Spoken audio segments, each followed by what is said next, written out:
গোপাল। এক কৃষক তার শস্যগুলিকে কিছুতেই রক্ষা করতে পারছিল না।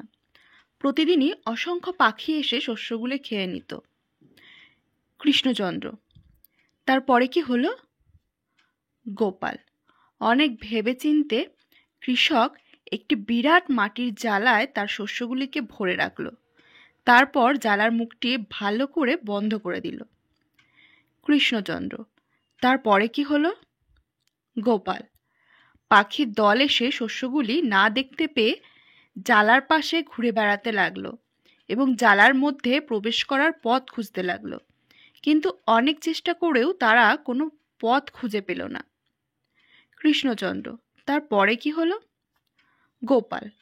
তখন তারা সকলে মিলে জালার গায়ে ঠোঁট দিয়ে ঠক্কর মারতে শুরু করলো। সকলে মিলিত চেষ্টায় জালার গায়ে একটি ছিদ্র হয়ে গেল। কৃষ্ণচন্দ্র। তারপরে? গোপাল।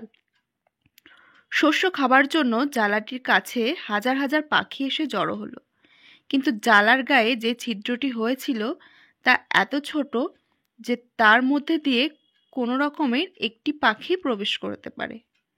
কৃষ্ণচন্দ্র। তারপরে কি হলো? গোপাল। প্রথমে একটি পাখি কিছু শস্য খেয়ে উড়ে গেল। কৃষ্ণচন্দ্র। তারপরে? গোপাল। তারপরে আরেকটি পাখি শস্য খেয়ে উড়ে গেল। তারপরে আরও একটি পাখি শস্য খেয়ে উড়ে গেল। তারপরে কি হলো? গোপাল। চতুর্থ পাখিটা শস্য খেয়ে উড়ে গেল। তারপরে কি হলো? এইভাবে পঞ্চম, ষষ্ঠ, সপ্তম, অষ্টম, নবম, দশম পাখিটাও শস্য খেয়ে উড়ে গেল।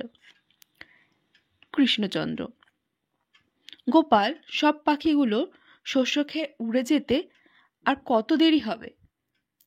গোপাল। অনেক দেরি মহারাজ, সবেমাত্র 10টা পাখির খাওয়ার কথা হয়েছে, এখনো অন্য পাখিগুলি শস্য খাওয়া বাকি আছে।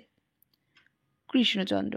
খুব ভালো কথা, কিন্তু সব পাখিগুলির খাওয়া শেষ হবে কখন? গোপাল। যখন মহারাজের তারপরে কি হলো তারপরে কি হলো বলা শেষ হবে তখন।